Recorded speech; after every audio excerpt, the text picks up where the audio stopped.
आज मैं जा रही हूँ शमशान। फाइनली दादाजी मर गए। मैं अब बहुत खुश हूँ। जब किसी का कोई इतना क्लोज उसको छोड़ के चला जाता है ना, तो इंसान महीनों हफ्तों तक किसी से ढंग से बात तक नहीं कर पाता। और एक ये भट्टे का बीज है जो स्माइल करके बता रही है कि दादाजी मर गए। दादाजी तो मर गए हैं गाइस, हम चाहकर भी उनको वापस नहीं ला सकते और चाहते भी नहीं है। दोस्तों, ये रील वाली जनरेशन है। रियल में कोई इनको अगर डांट देता है तो इनका तुरंत रोना निकल जाता है। वहीं अगर इनका क्लोज इन्हें कोई छोड़ के चला जाता है तो इनको सबसे पहले व्लॉग बनाने का याद आता है। जब इनके सामने कोई इनसे भीख मांगने आता है तो छू छू करके भगा देते हैं। वही इंटरनेट पे अगर किसी को भीख मांगते हुए देखते हैं तो तुरंत सपोर्ट करने के लिए QR कोड मांगने लगते हैं। और आजकल के कंटेंट क्रिएटर दोस्तों सिर्फ कंटेंट से ऑडियंस से कनेक्ट नहीं करते हैं कि कंटेंट देखो, आगे बढ़ो, मजे करो। ये व्लॉग्स बना के पर्सनली उनसे कनेक्ट करते हैं, उन्हें इन्फ्लुएंस करते हैं। पर इन्फ्लुएंस हमेशा अच्छा हो ये तो जरूरी नहीं है। आज मेरी दादी की रिसेप्शन है गाइस। दादाजी के मरने के बाद हम सब सदमे में थे। ये शादी नहीं होती तो हम सदमे से बाहर भी नहीं आ पाते। लेकिन आज बहुत ही खुशी का दिन है। बहुत लड़के भी तो होंगे ना, उनको पटाना भी तो है। आज तो 100-200 लड़के पट ही जाएंगे मुझे देख के। क्या ही करे, इतनी सुंदर जो हूँ मैं। कहानी इसकी झूठी हो सकती है, पर अगर ये सच्ची हुई तो दादाजी मर चुके हैं, दादी की दूसरी शादी हो रही है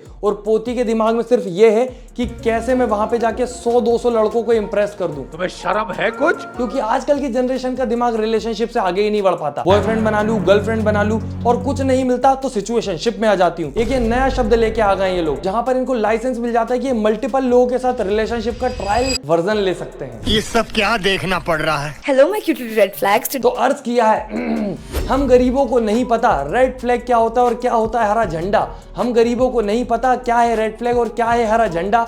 तो कौन लेके आया हमारे बीच में ये सिचुएशनशिप का फंडा? तो इनसे मिलिए, ये है red flag, oh sorry the rebel kid. ये अपनी ऑडियंस को बोलती है cute little red flag. Red flag का मतलब जितना मुझे समझ आया है, इसका मतलब होता है कोई इंसान जो अनहेल्दी और मैनिपुलेटिव हो। तो ये अपनी ऑडियंस से ऐसा बोलती है। बाकी रेड फ्लैग ग्रीन फ्लैग का इतना सा फंडा है दोस्तों कि रेड फ्लैग मतलब एक बुरा इंसान, बुरा जो खराब है एकदम, और ग्रीन फ्लैग जो आप एकदम आपकी गुलामी करने को रेडी हो। उसकी जिंदगी में आपकी सेवा के अलावा कोई और मुद्दा होना ही नहीं चाहिए। क्योंकि मेरे हिसाब से तो एक इंसान को एक कलर के हिसाब से जज कर लेना बहुत अजीब बेवकूफी है कि भाई ये बुरा है रेड फ्लैग, ये अच्छा है ग्रीन फ्लैग। क्योंकि एक इंसान के नेचर में 10 तरीके का बिहेवियर होता है, धीरे धीरे पता चलता है। पर हमारी जेंजी बुआ को तो ग्रीन फ्लैग चाहिए जो एकदम सेवा करे टोटल। तो ये पता कैसे लगाएंगी ये कि रेड फ्लैग है या ग्रीन फ्लैग? वही भारी भरकम सा शब्द, अपना पुराना फॉर्मूला फिर से यूज होगा, सिचुएशनशिप ट्रायल वर्जन। इसने मुझे 1 घंटे से रिप्लाई नहीं करा है। क्या करूं, दोबारा से टेक्स्ट कर लूं क्या? क्या भाई इज्जत नहीं है क्या? 2 पैसे की भी गर्लफ्रेंड नहीं है तो उसकी? भाड़ में जाए यार, ये भाड़ में जाए इसका टॉकिंग स्टेज, सिचुएशनशिप और इसकी लव बॉम्बिंग। लो, जेंजी बुआ ने फिर एक बड़ा शब्द फेंक के मार दिया, लव बॉम्बिंग। अब दिक्कत ये नहीं है कि अपनी जेंजी भाषा हम गरीबों को सिखाने की कोशिश कर रही है। दिक्कत ये है कि 22 वर्षीय रेबल किड इंटरनेशनल ट्रिप्स पे जाती है, फॉरेन में घूमती रहती है और इनके रिलेशनशिप, सिचुएशनशिप, ब्रेकअप, पैचअप सारा कुछ इंटरनेट पे ही आता है। सब दुनिया को देखने मिलता है और इनकी पूरी दुनिया इसी के अराउंड रिवॉल्व करती है। और वो भी बिना पैसों का सोचे, बिना फैमिली का सोचे, क्योंकि एक अमीर फैमिली से बिलोंग करती है। पर ये देखने वाली ऑडियंस वो नहीं करती ना,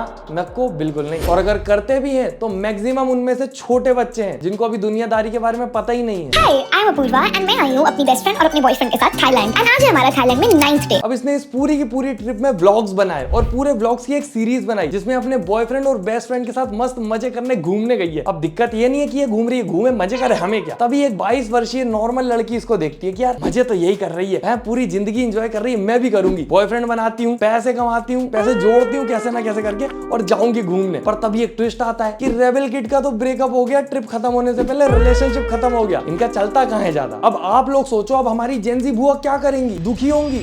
नहीं, अब एक और सीरीज बनेगी। Hi, I am Apurva and आज मेरा saddie trying to be baddie journey का डे 13 है। मैंने इस सीरीज में जितने भी ट्रिप्स लिए, जितने भी लोगों से मिले, जितनी भी भक्ति करी, मैंने अपने आसपास इतने लोग देखे हैं जो ब्रेकअप होने के बाद फोटो तक नहीं रखते, अपने मोबाइल में डिलीट कर देते हैं। और इसने अपनी आईडी पे पूरी की पूरी अपने एक्स बॉयफ्रेंड के साथ सीरीज पटक के रखी हुई है उसके याद में। और ऊपर से ब्रेकअप के बाद हमारी जेंजी बुआ दुखी नहीं होती है, वो सिखाती है कि कैसे आप सैडी से बैडी बन सकते हैं। जी हाँ, दुखी क्यों हो रहे हो रिलेशनशिप के बाद? ये क्यों सोच रहे हो कि अब जिंदगी का कुछ उद्धार करेंगे, कुछ अच्छा करके दिखाएंगे, उस सामने वाले इंसान को प्रूव करेंगे कि क्या खोया है उसने? नहीं, मजे करो, गलत रास्तों पे निकलो।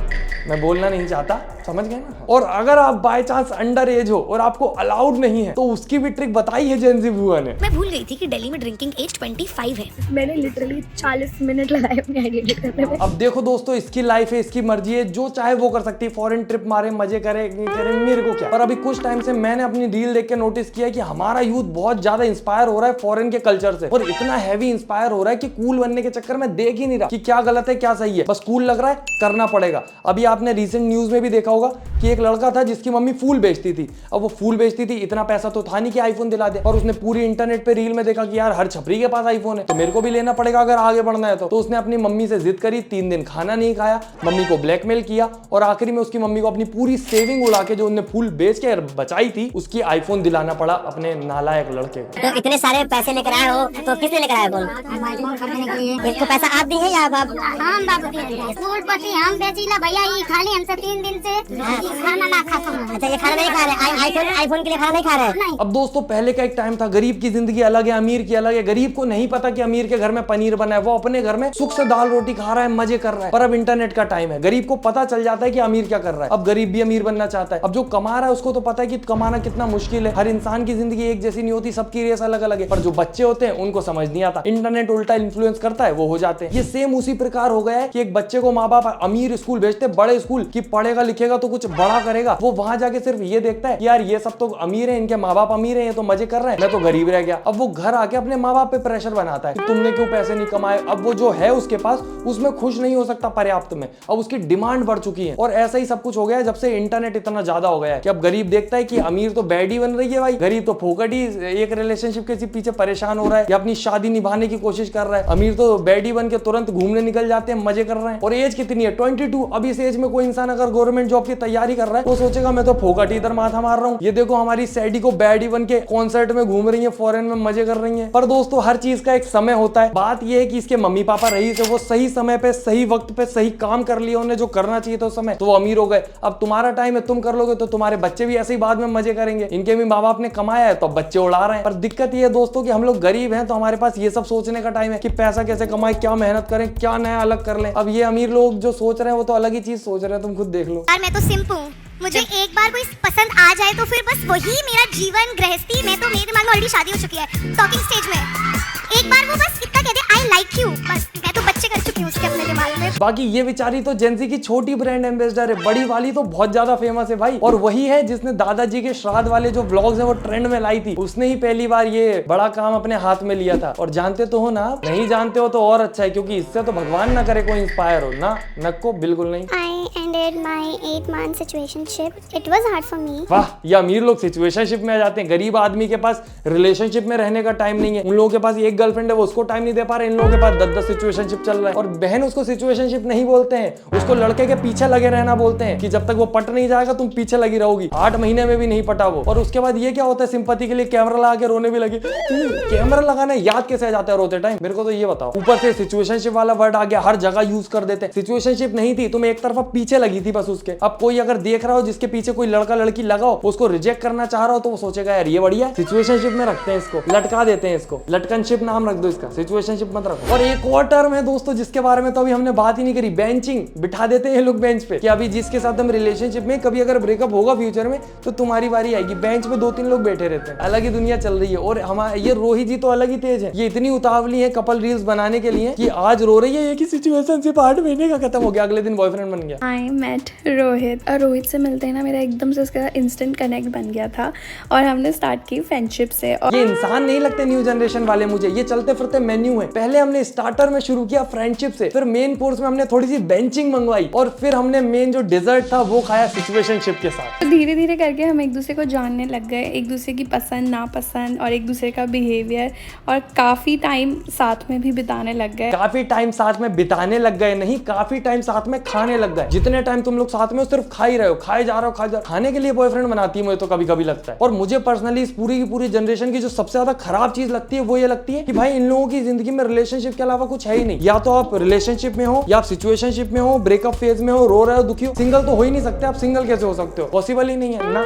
नको बिल्कुल नहीं। और ऊपर से बॉयफ्रेंड गर्लफ्रेंड भी ग्रीन फ्लैग ग्रीन फॉरेस्ट जैसे चाहिए, पूरी अनरियलिस्टिक एक्सपेक्टेशन लेके चलते हैं और उन पर ठप्पा लगाने के लिए ऐसे इन्फ्लुएंसर आ जाते हैं। How I get princess treatment on daily basis। सुबह उठते ही मेरा बॉयफ्रेंड मेरे लिए गर्मा गर्म कॉफी बनाता है, उसके बाद वो मुझे लेकर गया grocery shopping, because I love grocery shopping. और साथ में ना मुझे एक्सपेंसिव शिट भी दिलाता है, जैसे कि पानी की बोतल। मुझे प्यास लगी तो he got me this, and of course he paid the bill because men should pay the bill, and he always open doors for me. After grocery shopping में बॉयफ्रेंड ने मेरे लिए गर्मा गर्म ब्रेकफास्ट बनाया। He always take care of my diet. और क्या चाहिए एक लड़की को कि उसका बॉयफ्रेंड हेल्दी एंड टेस्टी खाना बना के उसे खिलाए। ऑल्सो ही मेक श्योर कि he will do the dishes because he likes cleaning a lot. After all of this मेरा बॉयफ्रेंड मुझे लेकर गया था शॉपिंग कराने, because I love shopping, and got me this designer lehenga lehenga, साथ में उसका मैचिंग बैग। शॉपिंग के बाद मैं बहुत ज्यादा थक गई थी। ही गॉट मी नारियल पानी। I know after this video मैं आप लोगों की एक्सपेक्टेशन बहुत हाई करने वाली हूँ because you deserve the best and I have the best boyfriend in this world. अब इस पूरी की पूरी वीडियो में लड़की ने क्या किया? कुछ भी नहीं। कुछ कारण है, जो दो लोग साथ में रहते हैं तो उन्हें पार्टनर बोला जाता है कि मिलके एक दूसरे की जिंदगी आओ हम इजी करें, ना कि एक दूसरे पे बोझ बन जाए कि तुम मुझे झेलो, तुम मेरे सेवक हो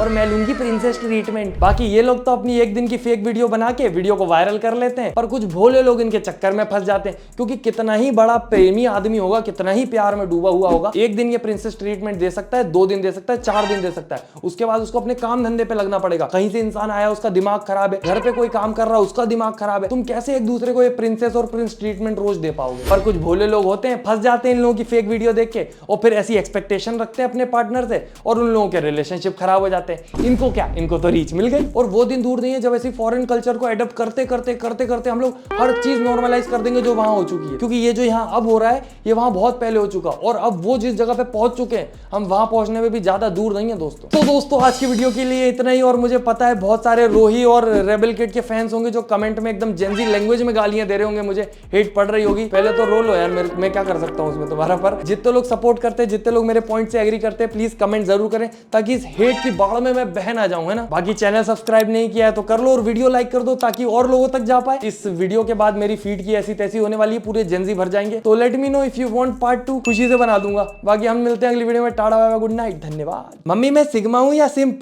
क्या मतलब तू गेबला है?